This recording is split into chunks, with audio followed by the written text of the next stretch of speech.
નમસ્કાર, આપ જોઈ રહ્યા છો ગુજરાત ફર્સ્ટ। અમદાવાદ પ્લેન ક્રેશની ઘટનાને 1 વર્ષ પૂર્ણ થવા જઈ રહ્યું છે। તે સમયે પોલીસ વિભાગની કામગીરી ખૂબ મહત્વની રહી હતી। ત્યારે અમદાવાદના સેક્ટર 2ના એસીપી જયપાલસિંહ રાઠોડ સાથે અમારા સંવાદદાતાએ ખાસ વાતચીત કરી।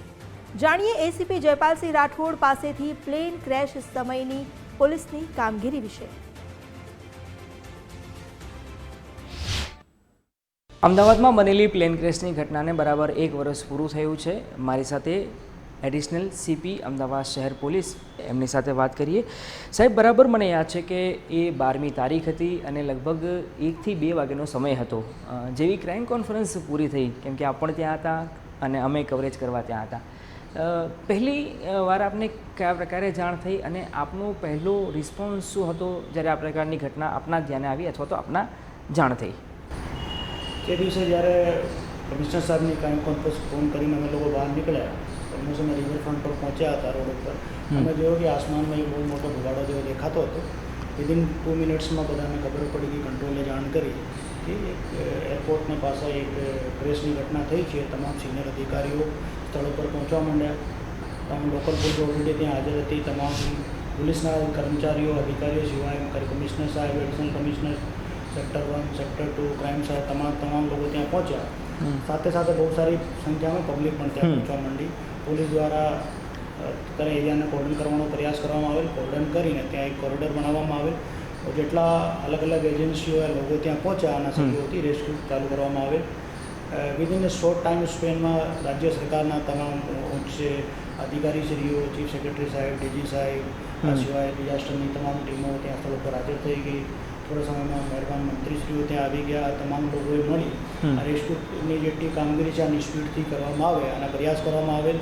ઓર ધીરે ધીરે જેટલા લોકોની આ ઘટનામાં મૃત્યુ પામેલ હતા તમામની ડેડ બોડીઓ પણ હોસ્પિટલમાં શિફ્ટ કરવામાં આવેલ। પછી ત્યાં પ્રોપર મેડિકલ જો હોસ્પિટલ છે આના તમામ ડૉક્ટરોની અલગ અલગ ટીમો બનાવીને આ પ્રોસેસને સ્પીડલી કરવામાં આવે। કદાચ હું માનું છું સર કે આ પ્રકારની ઘટના કોઈ વિચારી બી નહીં હોય સપને, અને જ્યારે આ આખું ડીલ કરવાનું થયું તો એવું કહી શકાય કે આ આખું ઓપરેશન હતું એ એટલું જબરદસ્ત સંકલન રહ્યું હતું બધા જ વિભાગોનું। તો એક આઈડિયલ ઓપરેશન કહી શકાય। જો કે આવું ઓપરેશન કોઈને કરવાનું થાય એ કોઈ ઈચ્છે બી નહીં અને એવું થાય પણ નહીં, ભગવાનને પ્રાર્થના કરીએ। પણ સાહેબ, સંકલનની વાત હતી તો એ કેવી રીતે આખું લેન્ડમાર્ક સાબિત થયું આ દુર્ઘટના સંકલનની બાબતમાં? આ ઘટનામાં જેટલી પણ એજન્સીઓ ઇન્વોલ્વ હતી, જેટલા પણ ગુજરાત સરકારના કે કેન્દ્ર સરકારના વિભાગો ઇન્વોલ્વ હતા, આ તમામના ઉચ્ચ અધિકારીઓથી લઈ નાનાથી નાના માણસોથી સિન્ક્રોનાઇઝ હતા। કોઈ પણ જગ્યાએ ડિફરન્સ ઓફ ઓપિનિયન નહીં હતા। તમામ લોકોનો એકમાત્ર હેતુ હતો કે આજે એડવર્સ સિચ્યુએશન છે આમાં અમે કેવી રીતે આપણો સર્વોત્તમ આપીએ તાકી પબ્લિક એટલા જે આજે માનસિક સાંત્વના કેવી રીતે અમે આપી શકીએ કે આ લોકોને દુઃખમાં અમે સહભાગી થઈને આ કામને સ્પીડથી આગળ વધારીએ। કેમ કે અમે પહોંચ્યા ત્યાં અને જેવા ગાડીમાંથી ઉતર્યા સર, તો એકદમ નિશબ્દ હતા કે આમાં કામ કેવી રીતે કરવું। તો કદાચ એ સિચ્યુએશન આપના માટે પણ હશે, કેમ કે ચારે તરફ આગ અને એટલે શું કરવું શું ન કરવું એનું કંઈ ખ્યાલ ના આવે એ પ્રકારની કંઈક સ્થિતિ હતી। ના, મારા હિસાબથી આ એટલી મોટી ઘટના હતી કે કોઈ કંઈ વિચાર્યું પણ નથી હોય, ભૂતકાળમાં કોઈ હેન્ડલ પણ નથી કર્યું। લેકિન જેટલા સિનિયર અધિકારીઓ યા સરકારના મંત્રીશ્રીઓ હતા તમામના માર્ગદર્શન હેઠળ તમામ ટીમોએ સારી કામગીરી કરી અને પોતાનું 100%થી વધારે પણ આપ્યું। આપણે જોઈ શકીએ કે એટલા મોટા સ્તર ઉપર જ્યારે રેસ્ક્યુ ઓપરેશન ચલાવવામાં આવે ડિઝાસ્ટરની ઘટનામાં ઓર એટલા અલગ અલગ ડિપાર્ટમેન્ટો આપસમાં કોર્ડિનેટ કરતા હોય ઓર એટલો સ્મૂથલી થઈ જાય, ફક્ત એક સારી વિલ પાવરનો કમાલ છે કે ગુજરાત સરકાર, ગૃહ વિભાગ, સીએમ સાહેબ, ડેપ્યુટી સીએમ સાહેબ, ઇવન કેન્દ્રની તમામ એજન્સીઓ મળી ઓર 24/7 આ કામ કરી જે ઘટના બની ગઈ હતી આના જે ફોલોઆઉટ થતા તમામને અમે લોકો કંટ્રોલ કરી। આમ તો લગભગ 12 તારીખથી લઈ અને 20-21 તારીખ સુધી કદાચ આ ઓપરેશન આખું સાહેબ હતું। એવું પણ એ સમયે અમે જોયું હતું કે આપ હો અથવા તો નાનામાં નાનો પોલીસ કર્મી હોય એ કદાચ ઘરે પણ નહીં ગયો હોય આ, તો એ કેવો સમય હતો ને આ સિચ્યુએશન શું હતી? સ્ટાર્ટિંગના 2-3 દિવસ બહુ ટફ હતા। જ્યારે જે કોઈ પરિવારના લોકોને ખબર પડતી હતી કે પ્લેન ક્રેશ થયેલ છે અને પોતાના સ્વજનોને ગુમાવ્યા છે, એટલી સંખ્યામાં પરિવારના લોકો ત્યાં પહોંચતા હતા। આ સાથે સાથે એટલી મોટી કેઝ્યુઅલ્ટીને હેન્ડલ કરવાની, આ સાથે નેશનલ મીડિયા, ઇન્ટરનેશનલ મીડિયા, અલગ અલગ એજન્સીઓનો ઇન્વોલ્વમેન્ટ, આ તમામમાં પોલીસના જેટલા અધિકારી કર્મચારી, હેલ્થ ડિપાર્ટમેન્ટના અધિકારી કર્મચારી, અમદાવાદ કોર્પોરેશનના અધિકારી કર્મચારી, વહીવટીતંત્રના અધિકારી કર્મચારી, ઇવન ગુજરાત સરકારના તમામ લોકો સિનિયર પદો ઉપર છે, તમામ લોકોએ ત્યાં એક 24/7 કંટ્રોલ રૂમ જેવો બનાવીને બેસી ગયા. સરકારના 2-3 મંત્રીશ્રીઓ ત્યાં હાજર રહેતા હતા. આ તમામ લોકો એટલો સારો કોર્ડિનેશન કર્યું કે ઇનિશિયલમાં 2-3 દિવસ તો ઓલમોસ્ટ કોઈ પણ એજન્સી પોતાના ઘર અધિકારી કર્મચારી જાવી પણ નહીં શક્યા. તમામનો એકમાત્ર હેતુ હતો કે આપણે 100% આપીએ और આ ઘટનાથી આપણે પાર થાય. આપે સર કીધું કે સિચ્યુએશન હેન્ડલ કરવાની હતી, કેમ કે લોકોના ટોળા ત્યાં આવી રહ્યા હતા પહેલા દિવસથી લઈ, અને પછી તો એ સિચ્યુએશન થઈ લગભગ 2 થી 3 મહિના ઉપર એ આખો વિસ્તારને બંધ કરવો પડ્યો હતો. એ સમયે સર કેવી રીતે, કેમ કે ઘણા બધા એવા હતા લોકો કે સેવા કરવાના બહાને ત્યાં ઘૂસી આવ્યા હતા, અને મને એ પિક્ચર બરાબર યાદ છે કે લોકો કોઈના પાસે કફન પણ નહોતા, એટલે લોકો પોતાની પાસે જે ચાદર મળે, રૂમાલ મળે, સાડી મળે, જે કપડું મળે એ ફેંકતા હતા કાયદેસર, કે જેથી કરીને ડેડ બોડીને એમાં લઈ જઈ શકાય. આ સિચ્યુએશન અને ખાસ તો જે ટોળું હતું એ ટોળાને હેન્ડલ કરવામાં કેટલો મોટો પડકાર હતો, એ કેવી રીતે પાર પડ્યું સર? આમાં પોલીસના જેટલા અધિકારી કર્મચારીઓ પણ અલગ એજન્સીના જે અધિકારીઓ હતા, તમામનો એકમાત્ર વિઝિટ ક્લિયર હતો કે ભાઈ એટલી મોટી સંખ્યામાં જ્યારે કેજ્યુઅલ્ટી થતી હોય તો આપણે લોકોની માનસિક સ્થિતિ સમજી શકીએ અને આપણે આના દર્દમાં સહભાગી થઈએ. જે કાંઈ કહેતો આપણે સાંભળીને અને સારી રીતે સંયમ સાથે સમજાવીએ. તો અમદાવાદ શહેર પોલીસ આમાં 100% સાચી નીવડી છે કે આ ઇન્સિડન્ટ બનીને આગલા 1 અઠવાડિયા સુધી, 10-15 દિવસ સુધી કેટલા ફેમિલીના સદસ્યોએ અમારા સંપર્કમાં આવ્યા, આઈઓના સંપર્કમાં આવ્યા, અલગ અધિકારીઓના સંપર્કમાં રહ્યા.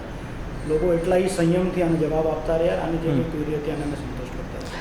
કેમ કે અત્યાર સુધી સાહેબ ઘણી બધી સિચ્યુએશન આપણે હેન્ડલ કરી હશે, ઘણા બધા પરિવારોને આપ મળ્યા હશો આપના કરિયર દરમિયાન, પણ જ્યારે આ કિસ્સાની વાત આવે ત્યારે જેટલા પરિવાર હતા એ પરિવારને એ સમજ આપવી અથવા તો એ વાતને એમના દિમાગમાં ઘુસાડવી કેટલો ડિફરન્ટ ટાસ્ક હતો આપના માટે, કેમ કે જબરજસ્ત આ મોટી કરુણાંતિકા હતી. આમાં પોલીસ તો પોતાનું કામ કરતી હતી, આ સાથે હેલ્થ ડિપાર્ટમેન્ટ, મેડિકલ ડિપાર્ટમેન્ટના અલગ ડૉક્ટરોની ટીમો હતી, રેડિયોલોજિસ્ટ આપણે જાણે કહીએ એ લોકો પણ હતા. આ લોકોને સારી રીતે સાંત્વના આપતા હતા. તો તમામ લોકો આ પ્રયાસ કરતા હતા કે આપના દુઃખમાં અમે સહભાગી છીએ અને અમે અમારા 100% આપીને આપણે પ્રયાસ કરીએ કે જે આ નિયતિ નિર્ધારિત કરી દીધો છે આને આપણે બધા સ્વીકારીએ और આમાં આપણે સારી રીતે કેવી રીતે પસાર થઈ શકીએ આના પ્રયાસ. સાહેબ કોઈ એવો કિસ્સો, એવું કોઈ પરિવાર કદાચ આપને યાદ આવતું હોય કે કોઈ, કેમ કે સ્વાભાવિક છે કે હર કોઈ માનસિક રીતે તૂટી પડે, કેમ કે આ ઘટના જ એ કોઈ કલ્પના ના કરી હોય એ પ્રકારની ઘટના હતી, તો આપને એવું કંઈક થઈ ગયું હોય કે આપને હૃદય એ થઈ ગયું હોય, કેમ કે આ એવી ઘટના હતી, તો એવો કોઈ કિસ્સો આપને કદાચ સર યાદ આવતો હોય કે? ને તો ઘટના એવી મોટી હતી કે આપણે એવા કેટલા કિસ્સાઓને યાદ કરી યા નહીં કરી, હું આ બધાને યાદ કરવા ઈચ્છતો નથી.